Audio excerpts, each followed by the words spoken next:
फरवरी 2022 में एक ऐसा दिन आया जब रूस ने यूक्रेन पर हमला कर दिया। बॉम्ब गिरने लगे, मिसाइलें गिरने लगी, टैंक चल पड़े और लाखों लोग एक घंटे में बेघर हो गए। लेकिन सवाल ये आता है, क्या ये सिर्फ एक जमीन की लड़ाई थी या इसके पीछे कुछ और भी मकसद था? ये सब हम बिल्कुल आसान भाषा में समझेंगे, तो चलिए शुरू करते हैं।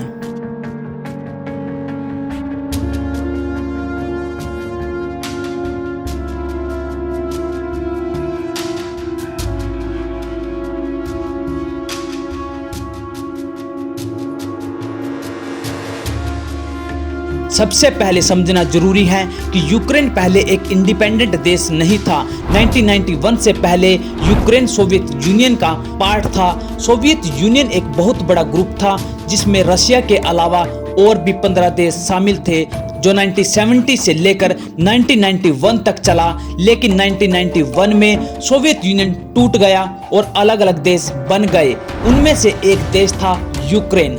लेकिन जब ये देश अलग हुआ तब रशिया को लगा कि उसका दबदबा कम हो गया है। रशिया हमेशा से चाहता रहा है कि उसके आसपास के छोटे देश उसकी सुने, उसकी बातें माने, क्योंकि रशिया एक कम्युनिस्ट कंट्री था। पूरी पावर एक पार्टी के हाथ में थी। रशिया चाहता था यूक्रेन वेस्ट अमेरिका और यूरोप के साथ ना मिले। रशिया को सबसे बड़ी टेंशन ये थी कि यूक्रेन जैसे देश अमेरिका और यूरोप के साथ मिलते जा रहे हैं। यूक्रेन ने नाटो नाम का एक ग्रुप में शामिल होने की बात छेड़ी।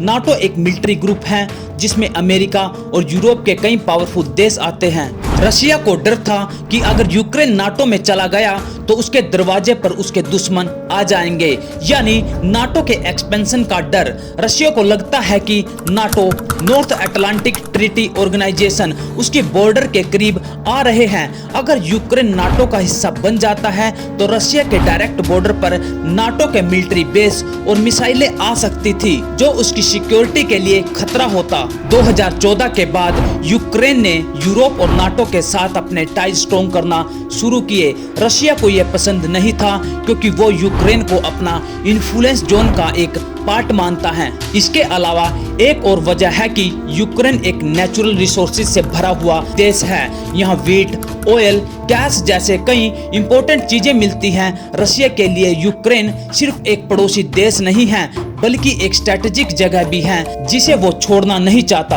अगर वॉर की स्टार्टिंग की बात करें तो फरवरी 2022 में रशिया ने यूक्रेन पर पूरा अटैक कर दिया।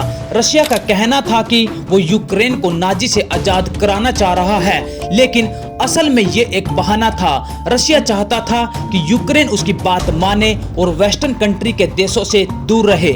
इससे पहले 2014 में रशिया ने क्रीमिया नाम की जगह को पूरी तरह कब्जा लिया। उसके बाद उसने यूक्रेन के ईस्टर्न हिस्सों में सपोर्ट देना शुरू कर दिया उन लोगों को जो यूक्रेन से अलग होकर रशिया के साथ मिलना चाहते थे। इस सब का अंजाम ये हुआ कि फरवरी 2022 में रशिया ने पूरी तरह से यूक्रेन पर अटैक कर दिया, जिसकी वजह यूक्रेन पर अपना दबदबा बनाना, जैसे पहले सोवियत यूनियन के टाइम पर होता था। क्रीमिया और डोनबास जैसे इलाकों पर कब्जा रखना, क्योंकि ये एरिया इकोनॉमिक और मिलिट्री दोनों पॉइंट ऑफ व्यू से इम्पोर्टेंट था। रशिया चाहता है दुनिया में उसकी एक पावरफुल इमेज हो। वहीं अगर हम यूक्रेन के रिएक्शन की बात करें तो यूक्रेन ने इस युद्ध का बहुत हिम्मत से सामना किया। उन्होंने हार नहीं मानी, पूरे देश ने मिलकर रेजिस्टेंस दिया। उनके प्रेसिडेंट व्लादिमीर जेलेंस्की ने दुनिया भर से मदद मांगी। आर्म्स, मनी और सपोर्ट के लिए अमेरिका, यूरोप और कई देश यूक्रेन की मदद करने के लिए आगे आए। लेकिन ये युद्ध अभी भी खत्म नहीं हुआ। 2022 से लेकर 2024 तक रशिया ने अपनी सेना पर लगभग 211 बिलियन से 250 बिलियन तक खर्च कर दिया है, जिसमें डायरेक्ट मिलिट्री ऑपरेशन, रिक्रूटमेंट और डिफेंस इंफ्रास्ट्रक्चर शामिल हैं। 2022 में रशिया की जीडीपी में 81 बिलियन से 100 बिलियन तक की गिरावट आई है। अमेरिका और यूरोप के सैंक्शंस की वजह से एनर्जी सेक्टर में नुकसान हुआ है। वहीं अगर हम दुनिया के रिएक्शन की बात करें तो इस वॉर की वजह से दुनिया में काफी बदलाव आए हैं। तेल और गैस के दाम बढ़ गए, महंगाई बढ़ गई, रिफ्यूजीज अपने घर छोड़कर भाग गए, कई लोग मारे गए और कई लोग घायल हुए। जब पूरी दुनिया रशिया के खिलाफ थी, सैंक्शन लगा रही थी, तब इंडिया ने कहीं ना कहीं रशिया को सपोर्ट किया है, क्योंकि रशिया इंडिया का एक स्ट्रेटेजिक अलायंस पार्टनर है। वहीं अगर हम आज की सिचुएशन की बात करें तो 2025 तक भी ये युद्ध पूरी तरह खत्म नहीं हुआ।